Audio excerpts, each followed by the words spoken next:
कर लो, मैं घर आके ले लूंगा। तो महाराज फिर संकल्प करने लगा। अब भगवान ने खुद संकल्प बोला और संकल्प बोलने के बाद बोले कि कहो कृष्णार्पणम, तो जजमान ने कह दिया कृष्णार्पणम। अब भगवान खुश।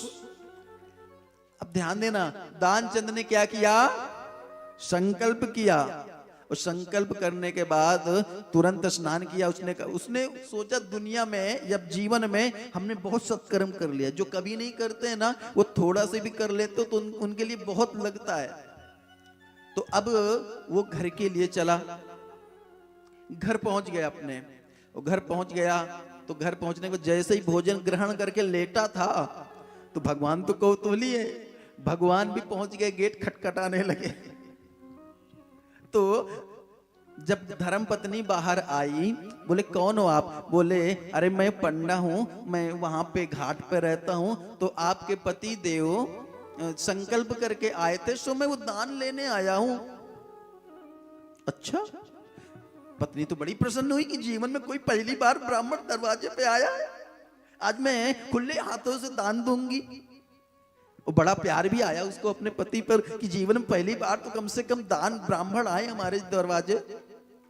अब अंदर गई वो पत्नी, उसने तो हर्ष पूर्वक पूछा कि आपने कोई संकल्प किया था दान देने का? हाँ किया था। वो आ गए। बोले आ गए इतनी जल्दी? बोले हाँ दरवाजे ही खड़े हैं। तो कह दो कि वो बीमार है। पत्नी आई, बोले वो बीमार हैं, बाद में आना, आप जाओ, अभी वो बीमार है, उनका स्वास्थ्य ठीक नहीं है, और बाद में आना, बाद में देंगे। भगवान भी कौतूहली, भगवान ने कहा कोई बात नहीं, अब संकल्प सही सही हमारे जजमान हो गए हैं, अब जजमान हमारे बीमार हैं तो मैं ऐसे कैसे जा सकता हूं?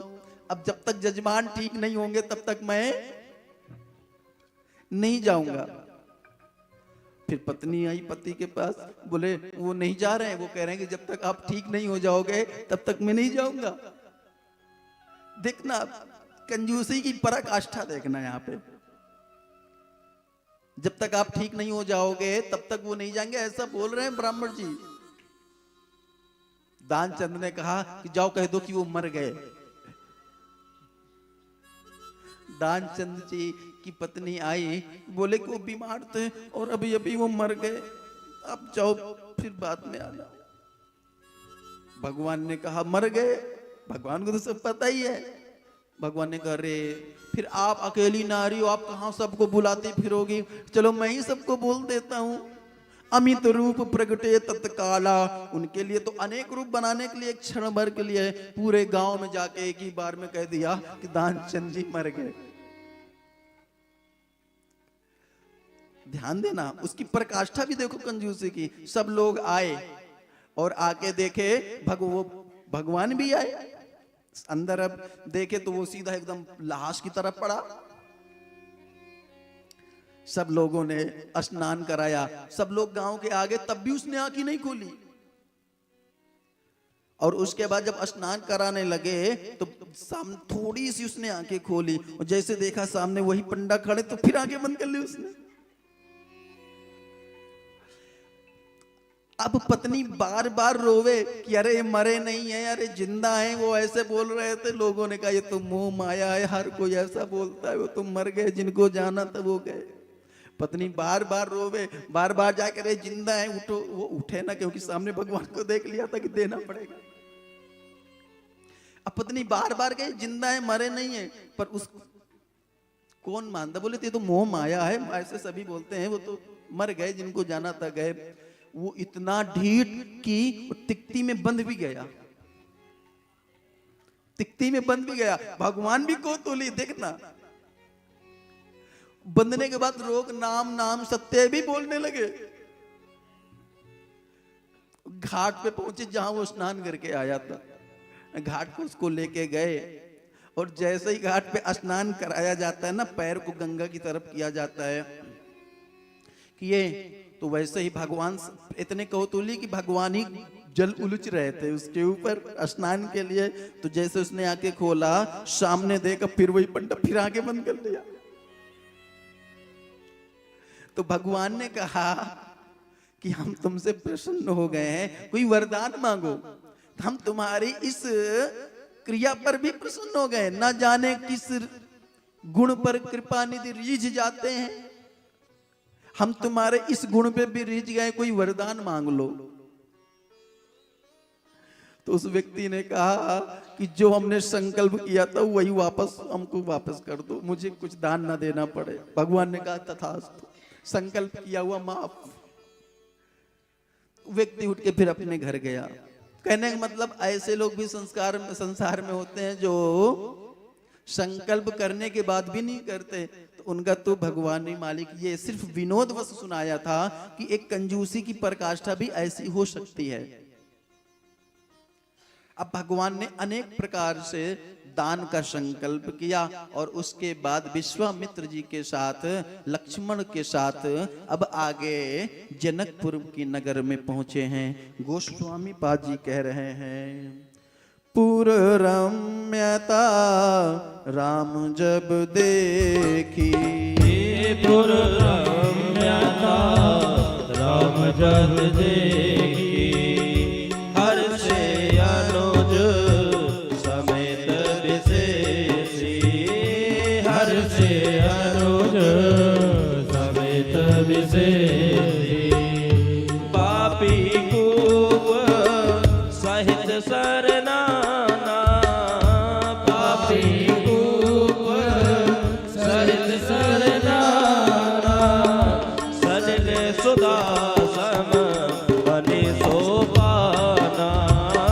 सलिल सुधा सम बनि सोपाना। देखी पुन रम्य मनोहर सुंदरता।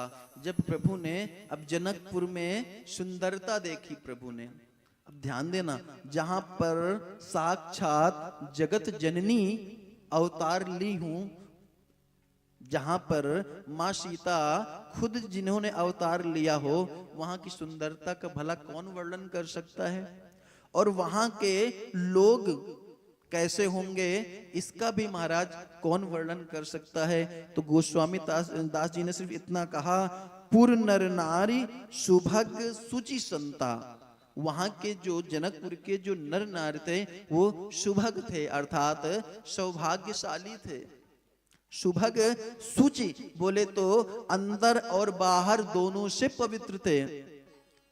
आजकल लोग बाहर से कुछ और अंदर से कुछ और अपना दो स्वभाव बना लेते हैं। लोगों के सामने तो कुछ और रहते हैं और अकेले में कुछ और होते हैं, परंतु जनकपुर में जो जितने भी निवास करते हैं वो सूची हैं, अर्थात अंदर और बाहर से दोनों एक ही हैं। जो कहते हैं करनी और कहनी में कोई फर्क नहीं है, सूची है, संता। और सबसे बड़ी बात ये कि संत हैं। संत कैसे, मतलब क्या वहां पे सब लाल लाल कपड़े, सब दाढ़ी और बड़े बाल वाले हैं? नहीं भाई, एक 5 वर्ष के बेटे से लेकर 100 वर्ष के वृद्ध तक सब संत हैं। मतलब ये कि संत होने के लिए कोई लाल कपड़े पहनना जरूरी नहीं है। जरूरी नहीं कि लाल कपड़े वाला संत हो, जरूरी नहीं कि बड़े बड़े बाल और बड़े बड़े दिखावे और बड़े बड़े माला पहनने वाला संत हो। संत का मतलब जिसमें संतत्व, अर्थात जिसके पास छोटा भी जाकर अपने को बड़ा अनुभव करने लगे, जिसके पास एक दुखियारी भी जाकर अपने को सुखी अनुभव करने लगे, या फिर यूं कहे जो हमारे दुख को देखकर पहले ही दुखी हो जाए, वो संत है। अर्थात संत बनना नहीं होता महाराज, संत का स्वभाव होता है। हमारे अंदर संत का स्वभाव आ जाए तो हम संत हैं। लाल कपड़े पहन लिए और संत का स्वभाव हमने ग्रहण नहीं किया, संत वाले लक्षण नहीं आए, तो हम संत नहीं है महाराज। यदि संतों के लक्षण, संतत्व तो हमारे अंदर आ गया तो हम नॉर्मल ड्रेस में भी संत हैं। तो ऐसे संत हैं जनकपुर के लोग। सबको देखा और देखने के बाद अब विश्वामित्र जी गए और नगर के बाहर ही एक आम का बगीचा था,